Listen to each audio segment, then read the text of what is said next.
Expliquez-nous, Nicolas, combien de retraités vont réellement toucher une pension de 1200 euros avec cette réforme des retraites? Je poserai la question tout à l'heure à Olivier Dussopt, le ministre du Travail, que je recevrai à 8h30. Parce que cette question, précisément, elle fait l'objet d'une féroce bataille de chiffres à l'Assemblée. Oui, et c'est vraiment une question importante parce qu'il faut se souvenir que cette idée d'une retraite minimum à 1200 euros, c'était au cœur de la réforme. Pendant la campagne présidentielle sur TF1, Emmanuel Macron avait expliqué qu'il fallait repousser l'âge de départ à 65 ou 64 ans pour une raison principale, pour pouvoir revaloriser les petites pensions, c'était donnant-donnant. Est-ce qu'on peut vivre avec 980 euros par mois, avait demandé le président. La réponse est non. On va donc mettre en place une retraite minimum de 85% du SMIC. C'était une promesse très claire qui avait donc été formulée à la télévision, puis ensuite par écrit dans la profession de foi du candidat Emmanuel Macron. Et tous les ministres ont ensuite laissé croire que la réforme allait en effet permettre à tous les retraités de toucher cette somme minimum. Oui, par exemple, le ministre des Relations avec le Parlement, Franck Riester, qui a même écrit pas moins de 1200 euros par mois, c'est notre engagement.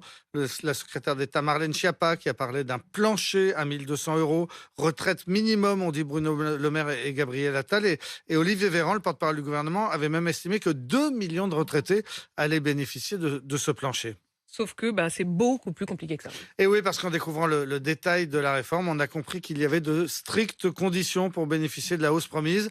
Il faut avoir travaillé à temps plein pendant 43 ans au SMIC. Si vous n'avez pas une carrière complète, vous ne bénéficiez pas de cette retraite minimum. Si vous avez travaillé un moment à temps partiel, vous n'en bénéficiez pas non plus. Et donc, si bien que finalement, il y a combien de retraités qui seront vraiment concernés? Alors, la question a été posée plusieurs fois à l'Assemblée à Olivier Dussopt sans qu'il y réponde. Et puis finalement, mercredi, il a donné un chiffre. 40 000 retraités passeront chaque année le cap des 1200 euros bruts grâce à la réforme. Mais le chiffre a aussitôt été contesté. Le député socialiste Jérôme Guedj s'est rendu à la direction de la Sécurité sociale pour demander d'où sortait le chiffre de 40 000.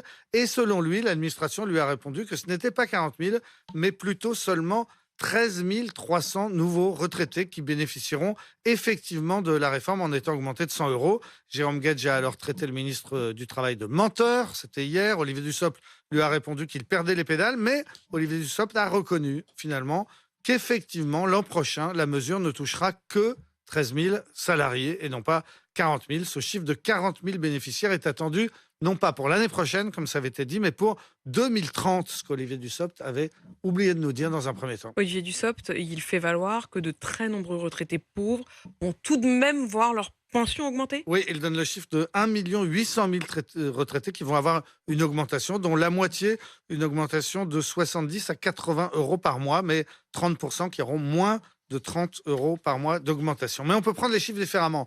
Il y a actuellement 5 millions de retraités qui touchent moins de 1000 euros par mois. La plus grande partie d'entre eux ne vont bénéficier d'aucune augmentation, la grande majorité d'entre eux, parce qu'ils n'ont pas de carrière complète. C'est notamment le cas d'une femme sur deux qui n'a pas tous ses trimestres au moment de faire valoir ses droits à la retraite. Quant à ceux qui bénéficieront de l'augmentation maximale de 100 euros, eh ben, ça ne les amènera pas forcément à 1200 euros non plus, parce que certains étaient tout simplement en dessous de 1100. Donc tout cela est au minimum décevant. Voilà, on est très loin de la promesse initiale donc de cette réforme minimum de 1200 euros pour tous. Et